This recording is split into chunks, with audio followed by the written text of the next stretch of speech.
എന്നെ പ്രധാനമന്ത്രി, അതാണ് ഞാൻ സൂചിപ്പിച്ചത്, പാർലമെൻറ്റ് സമ്മേളനം നടക്കുന്നതിനിടെ സമ്മേളനം അവസാനിക്കുന്ന ദിവസം പ്രധാനമന്ത്രിയുടെ ഓഫീസിൽ കാണാൻ ചെല്ലണമെന്ന് ആവശ്യപ്പെടുന്നു. അദ്ദേഹം ഭക്ഷണത്തിന് തൊട്ട് നേരെ ക്യാൻറ്റീനിൽ പോകുന്നു, ഭക്ഷണത്തിന് ക്ഷണിക്കുന്നു. അദ്ദേഹത്തോടൊപ്പം സൗഹൃദ സംഭാഷണം നടത്തിയതിനെ രാഷ്ട്രീയ നിലപാടായിട്ടാണ് വിശദീകരിക്കുന്നത് എന്നുണ്ടെങ്കിൽ, പിണറായി വിജയൻ കേരളത്തിൽ നടത്തിയിട്ടുള്ള ഇഫ്താർ വിരുന്നുകൾ ഉൾപ്പെടെയുള്ള വിരുന്നുകളിലൊക്കെ ക്ഷണിച്ചിട്ടുള്ളവരാരൊക്കെയാണ്? BJPയുടെയും RSSൻ്റെയും പ്രതിനിധികൾ പിണറായി വിജയനോടൊപ്പം ഈ പറയുന്ന സൗഹൃദ വിരുന്നുകളിൽ പങ്കെടുത്തിട്ടില്ലേ? അങ്ങനെ എത്രയോ അനുഭവങ്ങൾ വേണമെങ്കിൽ വിശദീകരിക്കാൻ കഴിയും. അപ്പോൾ അതിനെയെല്ലാം രാഷ്ട്രീയ വിവാദമാക്കി വളർത്തിക്കൊണ്ടുവരിക എന്നുള്ളത് 2019 ലോക്സഭാ തെരഞ്ഞെടുപ്പിൽ നിങ്ങൾക്ക് ഓർമ്മയുണ്ടാകും.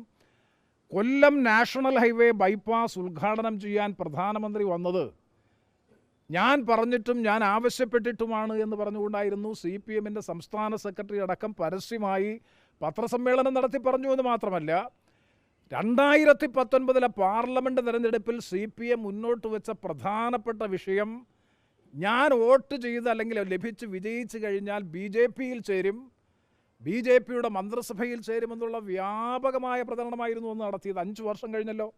ഞാൻ അഭിമാനത്തോടു കൂടി പറയുന്നു, ഇന്ത്യൻ പാർലമെൻറ്റിൽ നരേന്ദ്രമോദി ഗവൺമെൻറ്റിൻ്റെ നയങ്ങൾക്കും നിലപാടുകൾക്കുമെതിരായി ഏറ്റവും കൂടുതൽ പ്രസംഗിച്ചിട്ടുള്ളത്, ശക്തമായി പ്രതികരിച്ചിട്ടുള്ളത്, നിലപാട് സ്വീകരിച്ചിട്ടുള്ളത് പാർലമെൻറ്റിനകത്തും പുറത്തും RSPയുടെ പ്രതിനിധി എന്ന നിലയിൽ, UPAയുടെ പ്രതിനിധി എന്ന നിലയിൽ, ഇന്ത്യ മുന്നണിയുടെ പ്രതിനിധി എന്ന നിലയിൽ ആ കൂട്ടത്തിൽ പ്രധാനപ്പെട്ട ഒരാളായി പ്രതിപക്ഷ നേതൃനിരയിൽ നിന്ന് പ്രവർത്തിച്ചയാളാണ്. അതുകൊണ്ടാണ് ഞാൻ സൂചിപ്പിച്ചത് 2:30 മണി 2:45 മണിക്ക് ലഞ്ച് കഴിഞ്ഞതിന് ശേഷം 5:30 മണിക്ക് നടത്തിയ എൻ്റെ പ്രസംഗം 20 മിനിറ്റ് നീണ്ടു നിന്ന, കാരണം പ്രതിപക്ഷത്തിൻ്റെ പ്രമേയമാണ് ഞാൻ അവതരിപ്പിച്ചത്. ഈ എളമരം കരീം പറയുന്ന ഇന്ത്യ മുന്നണിയിൽ CPMൻ്റെ ഒരു പ്രതിനിധിയെയും കണ്ടില്ല ആ ചർച്ചയിൽ പങ്കെടുക്കാൻ. അന്ന് ഇതുമായി ബന്ധപ്പെട്ട ചർച്ചയിൽ പങ്കെടുക്കാൻ പോലും CPMൻ്റെ പ്രതിനിധികൾ ഉണ്ടായില്ല. ആരും ഒരു ബദൽ പ്രമേയം, നിരാകരണ പ്രമേയം അവതരിപ്പിക്കാൻ പോലും CPMനെ കണ്ടില്ല. ആ ധവളപത്രത്തിനെതിരായി, UPAക്കെതിരായിട്ടുള്ള കുറ്റപത്രം ചാർത്തി നരേന്ദ്രമോദി ഗവൺമെൻറ്റിനെ പൂഴ്ത്തിക്കൊണ്ടുള്ള ആ ധവളപത്രത്തിന്മേൽ ബദൽ പ്രമേയം അവതരിപ്പിച്ചുകൊണ്ട് അതിശക്തമായിട്ടുള്ള നിലപാട് സ്വീകരിച്ചത് ഇതിന് ശേഷമാണ്, ഈ ലഞ്ചിന് ശേഷമാണ്. അപ്പോൾ രാഷ്ട്രീയമായി ഞാൻ BJPയിലേക്ക് പോകുന്നു, മറ്റു നിലപാടുകൾ സ്വീകരിക്കുന്നു എന്നത് പൂർണ്ണമായും വ്യാജ പ്രചരണം എൻ്റെ പേരിൽ തന്നെ നടത്തിക്കൊണ്ടിരിക്കുന്നു. ആ വ്യാജ പ്രചരണങ്ങളെ അതിജീവിച്ച് മുന്നോട്ട് പോകും, ഒരു സംശയവും വേണ്ട.